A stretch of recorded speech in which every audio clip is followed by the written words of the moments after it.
Olá, pessoal.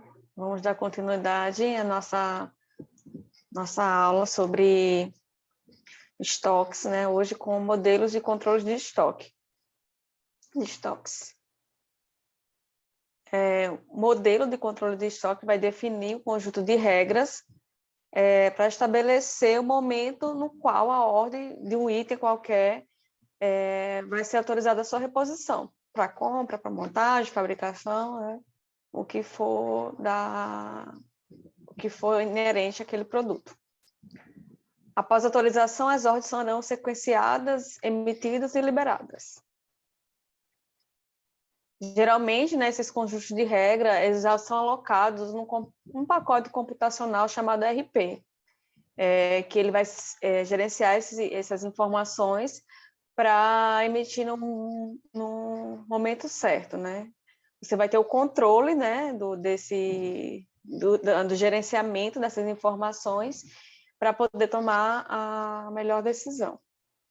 Quando não se tem, né, um RP, aí você vai fazer uma planilha eletrônica, né, alguma coisa que dê para fazer esse controle. Mas em algumas empresas tem isso já bem estabelecido e essa tarefa se torna um pouco menos difícil. Desta forma, agiliza as tomadas de decisões feitas pelo PCP, PCO. Aqui a gente tem dois tipos de programação, a empurrada e a puxada. A gente já comentou isso no início do semestre, mas vamos reforçar aqui. Na programação empurrada, você vai fazendo os itens, os produtos para estoque. Você vai produzindo e estocando o que você for produzindo.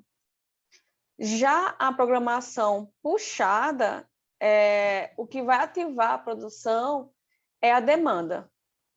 Então, em cima de um pedido feito, uma encomenda já firmada, você vai fazer aquela produção. Então, tem essa diferença.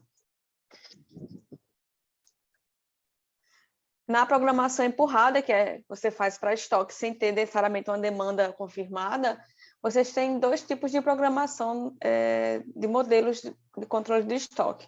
Pontos de pedido, revisão periódicas e planejamento das necessidades dos materiais, em MRP, que a gente vai ver isso na terceira unidade, mas isso está dentro de programação empurrada.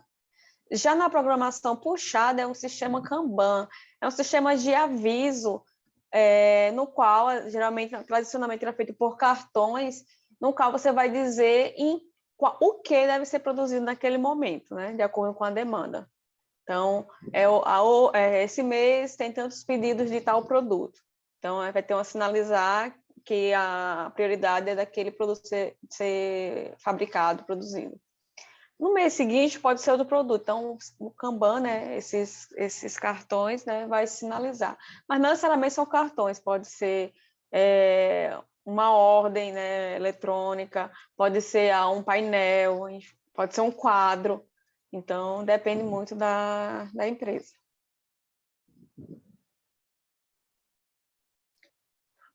Aqui, né, a decisão de qual sistema de programação empregar e modelo de controle passa pela análise de dois pontos fundamentais que estão interligados, né? A característica da demanda e o sistema produtivo para atender essa demanda. Então, isso tem que ser analisado, né?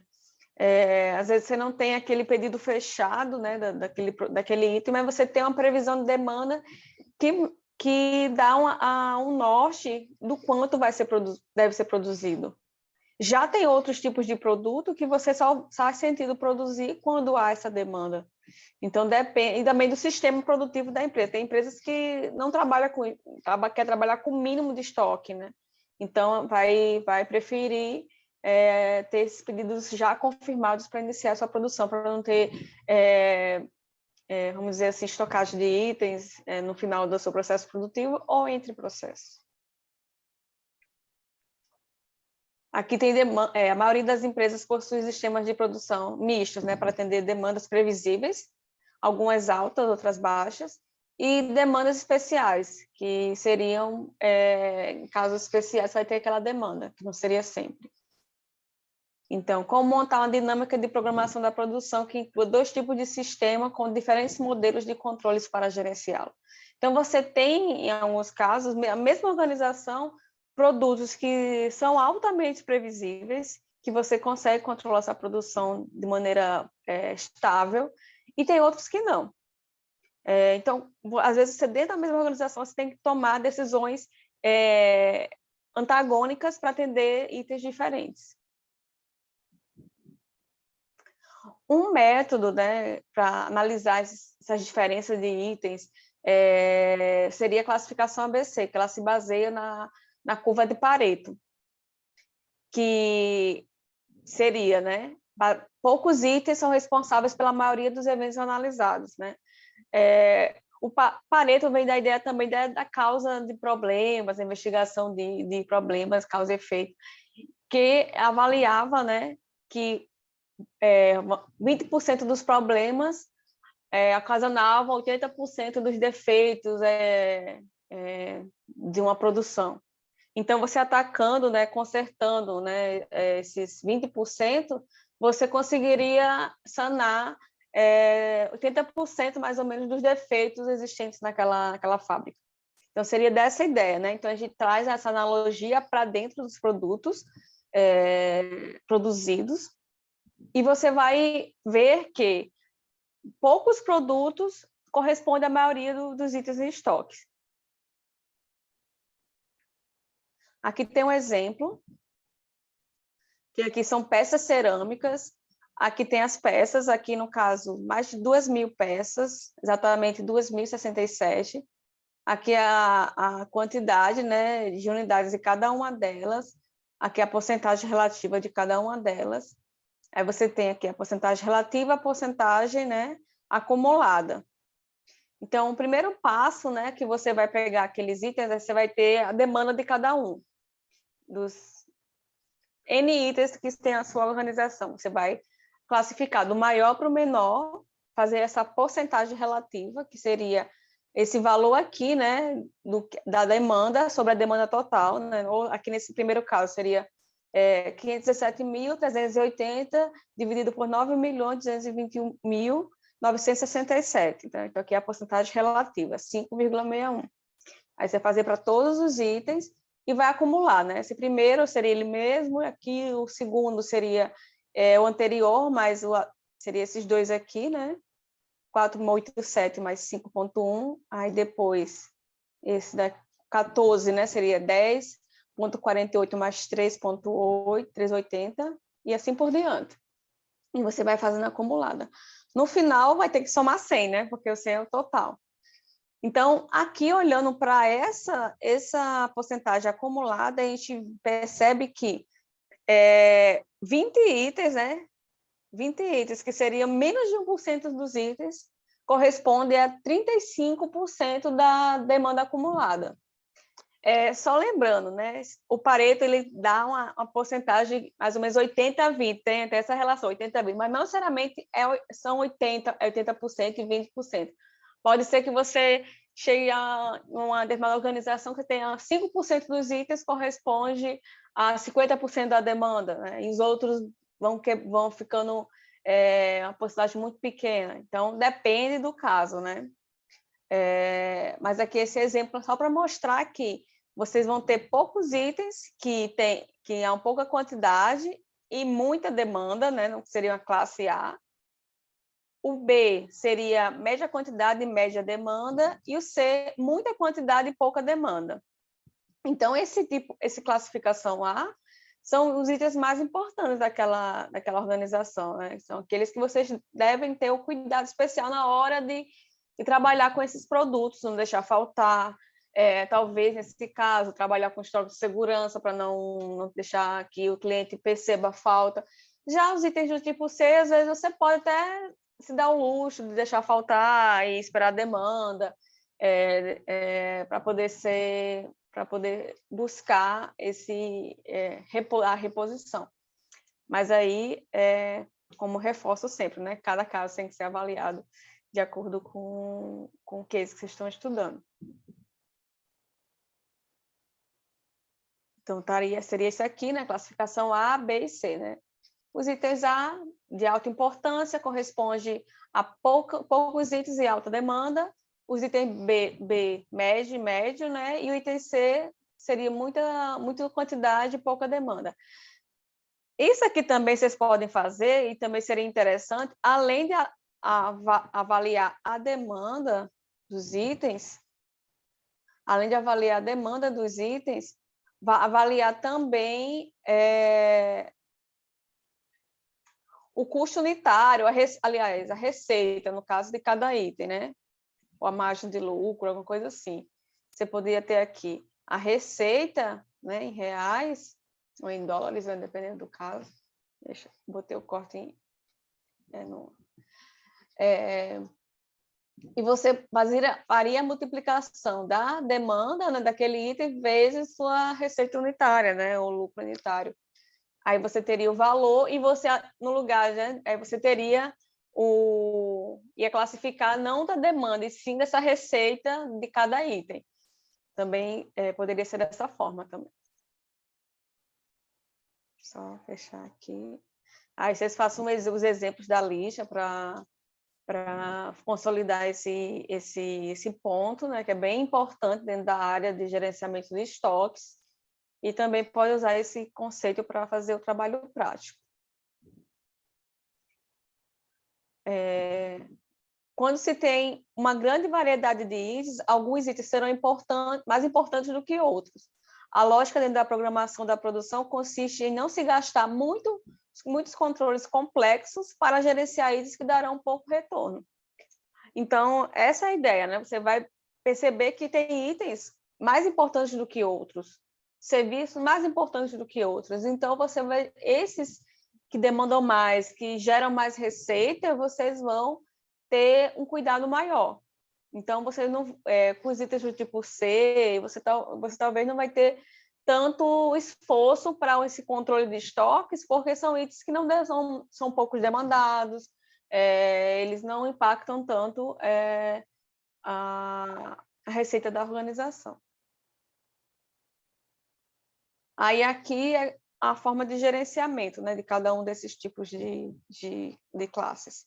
Quando é alta, os itens possuem históricos confiáveis das mesmas e podem ser previstos com certa margem de erro, podendo-se, por exemplo, pensar em colocar estoques reguladores no sistema para gerenciar a sua demanda. Então, nesse caso, né, você consegue prever, ter uma ideia qual a demanda dos clientes, então você consegue gerenciar melhor esses estoques. Quando é muito irregular, ou talvez não é uma demanda pontual daquele item, não é sempre que tem demanda, ou ainda um pedido especial de grande porte, que às vezes é até imprevisível, não tem muito sentido você programar com antecedência a produção daquele item, muito menos manter estoques.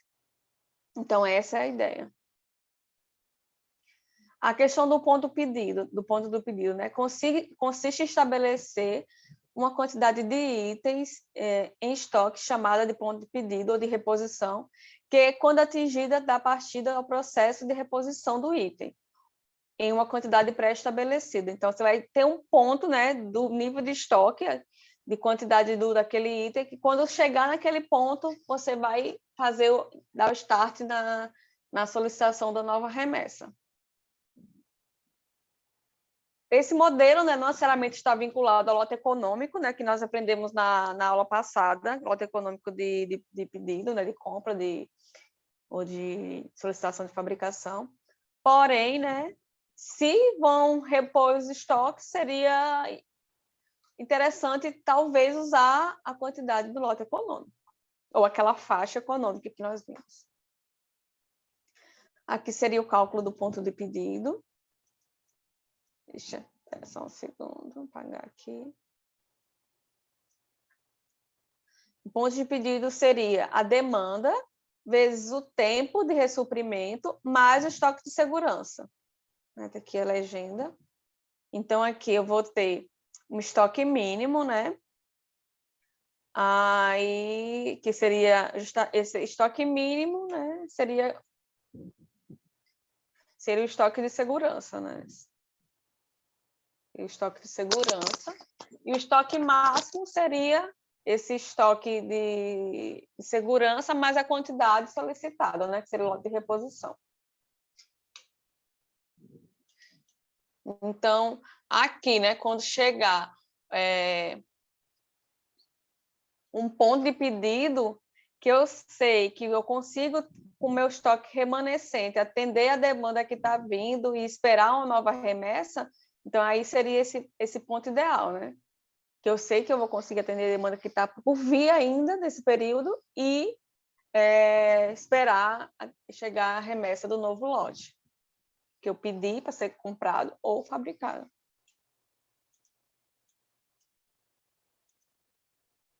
Então, aqui tem um exemplo, né? Aqui,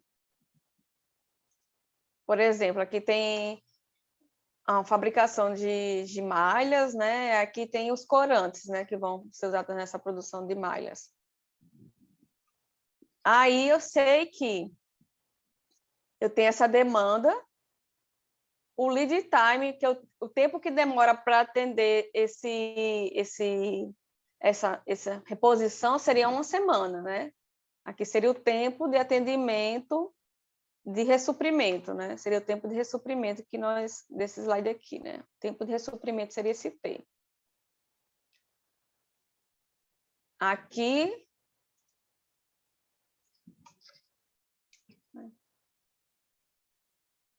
seria esse QS, né? O estoque de segurança, e aqui a demanda.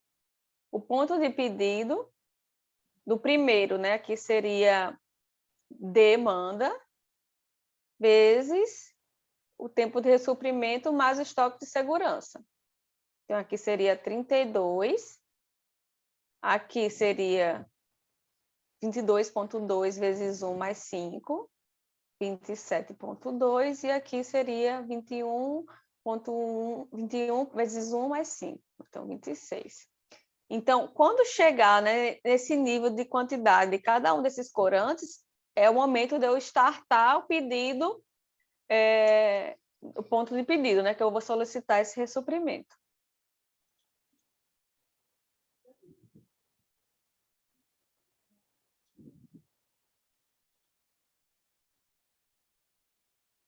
Aqui, nesse outro slide, pronto, eu vou fazer meu pedido. Aí, qual seria a quantidade que eu vou pedir? Aí, a gente pode usar aquele conceito que nós vimos na aula passada, que é o lote econômico. Que aqui tem um cálculo para cada um deles, ó, que é o lote econômico, para o corante branco, 94,6, para o corante azul, 60,82, e o corante verde, 41,83. Então, aqui é o ponto, aliás, a quantidade que eu vou solicitar de cada um, né? O lote econômico. Aqui é o momento, né? Que eu vou pedir, né? Quando o meu estoque chegar nesse nível aqui, né? De cada um. E aqui é a quantidade. Aí pode ser, não, aqui 94 é um número quebrado. Vamos arredondar para isso, porque eu consigo só trabalhar com múltiplos de 10.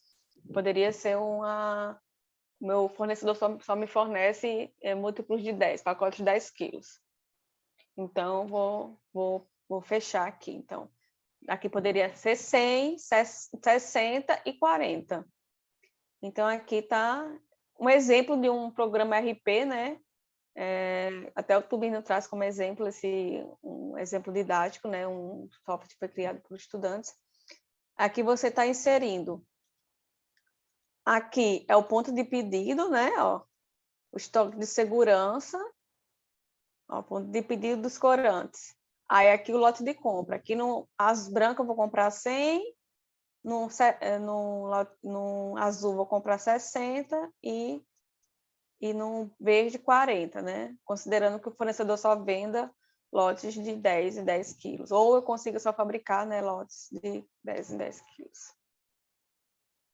Então, aqui seria um exemplozinho de um softwarezinho de RP, de PCP, PCO. Aí, aqui, né, só fechando aqui, internamente ele faz esses cálculos que nós estamos conversando. Outro tipo de programação de quando fazer o ressuprimento, solicitação desse ressuprimento, seria revisões periódicas. Num ponto de pedido, quem vai me dizer o momento de fazer essa solicitação vai ser aquela quantidade, né? Quando chegar naquele nível de estoque, eu vou fazer meu pedido. Já no de revisões periódicas, quem vai me dizer o momento vai ser quando ultrapassa uma determinada data, né? Vai ser o eixo de tempo, não de quantidade. Aí eu vou estabelecer datas, né? Analisando a demanda e as condições do estoque. Então, aqui, né? Eu tenho a mesma lógica do ponto de pedido, no sentido que eu tenho um estoque mínimo, que é o estoque de segurança, o estoque máximo, que é a quantidade que eu solicito, mais o estoque de segurança. A questão aqui não é esse nível de estoque aqui que vai startar meu ponto de ressuprimento, e sim o tempo, né? O momento. Então, aqui eu vou ter o tempo ótimo entre as revisões, que eu vou ter isso a partir da periodicidade econômica, fazendo site, que a gente calculou também lá no leque. O que seria o número de pedidos ideais naquele período de tempo? Vai ser o lote econômico sobre a demanda. Então, isso seria a periodicidade econômica, e que isso vai levar para calcular aqui esse tempo entre as revisões. Então, ficaria, né, a quantidade que eu tenho em dias, né, nesse caso aqui, sobre esse período, esse número ótimo, né, de solicitações, que a gente sai também daquela forma do leque, né? Ou derivando isso, vai ser o lote econômico sobre a demanda. Então, se tiver uma dúvida em relação a isso, dá uma voltada na aula passada, que lá a gente faz esses cálculos. Então, aqui seria o momento em que eu vou fazer essa solicitação. Então, essa é a diferença, né? Lá do ponto de pedido é o nível de estoque que eu chego e vou fazer meu ressuprimento. Aqui é o momento. Chegou tal período, então eu vou ter que fazer esse ressuprimento. Que seria esse tempo ótimo entre as revisões. Então, sempre que o nível de estoque passar pela linha pontilhada, né, que você define a partir desses cálculos, que limita os períodos entre as revisões, deverá ser providenciada a reposição, que deverá ser determinada, que levará a determinado tempo de ressuprimento, T. E para chegar e recompor os níveis de estoques. Então, seria essa a ideia, né? Aí, esse tempo de ressuprimento, né, entre as revisões, ele pode ser obtido por meio daquela periodicidade econômica, que a partir do leque a gente consegue esse valor. Mas também pode ser outros meios, como a data que se realiza o inventário na organização, ou tem um fornecedor que ele vai consolidar vários itens, ele faz isso tantas vezes por ano, então eu vou fazer a mesma data para fechar meus pedidos. Então, depende do que você tem em mãos, tá bom? Então, aí seriam algumas técnicas. Agora, dá para fazer todos os exercícios da lista da unidade, e qualquer dúvida estou à disposição, tá bom? A gente tira aqui do Tubino esse conteúdo de hoje. Então, era isso, gente. Um abraço e até a próxima.